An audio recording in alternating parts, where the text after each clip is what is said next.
നമസ്കാരം. Big boss season 7 ഇന്ന് രാവിലെ ഷാനവാസും ഗസ്റ്റായി വന്ന റിയാസും തമ്മിലൊരു വലിയൊരു അടി തന്നെ നടന്നിട്ടുണ്ടായിരുന്നു.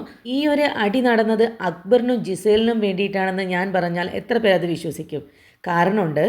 ഇന്നലെ മറ്റ് മത്സരാർത്ഥികളെല്ലാം ഉറങ്ങി നിൽക്കുന്ന സമയത്ത് റിയാസും അക്ബറും ജിസയിലും ഒനിയനും എല്ലാം ചേർന്നിട്ട് ഒരു കോൺവെർസേഷൻ ഉണ്ടായിരുന്നു.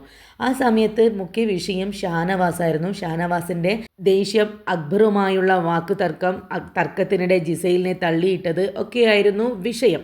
അപ്പോൾ റിയാസിൻ്റെ മറുപടി ഒന്നും ബിഗ് ബോസ് നമ്മളെ കാണിച്ചിട്ടില്ല.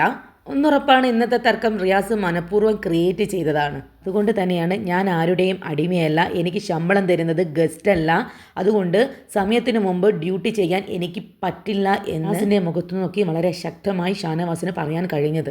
ശേഷം റിയാസ് റൂമൊക്കെ അലങ്കോലമാക്കിയിടുന്നുണ്ട്. ഷാനവാസ് പറയുന്നുണ്ട് ഇവിടെ റാഗിങ്ങും ടോർച്ചറിങ്ങും ഒന്നും നടക്കില്ല എന്ന്.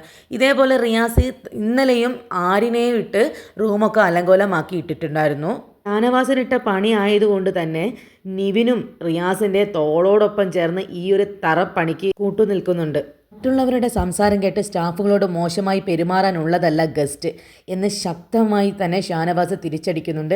ഇന്നലെ മാരാരും ഇതേപോലെ പറഞ്ഞിരുന്നു, പറ്റില്ല എന്ന് തോന്നുന്നത് മുഖത്തു നോക്കി പറയണമെന്ന്. ഇതേ തുടർന്നുണ്ടായ ടാസ്കിൽ സ്റ്റാർ കൊടുക്കുന്ന സമയത്ത് ഷാനവാസ് അപമര്യാദയായി പെരുമാറി എന്നതിൻ്റെ പേരിൽ അതുവരെ കിട്ടിയ 4 സ്റ്റാറുകളും ഷാനവാസിൽ നിന്നും തിരിച്ചെടുക്കണം എന്നായിരുന്നു റിയാസിൻ്റെ വാദം. അത് തരാൻ പറ്റില്ല എന്ന് ഷാനവാസ് പറഞ്ഞപ്പോൾ ഗസ്റ്റായ തന്നെ അവഹേളിച്ചു എന്ന് പറഞ്ഞ് റിയാസ് ടാസ്കിൽ സ്റ്റാർ കൊടുക്കുന്ന സമയത്ത് ഇറങ്ങി പോവുകയായിരുന്നു. മറ്റൊരു വീഡിയോയുമായിട്ട് വരാം.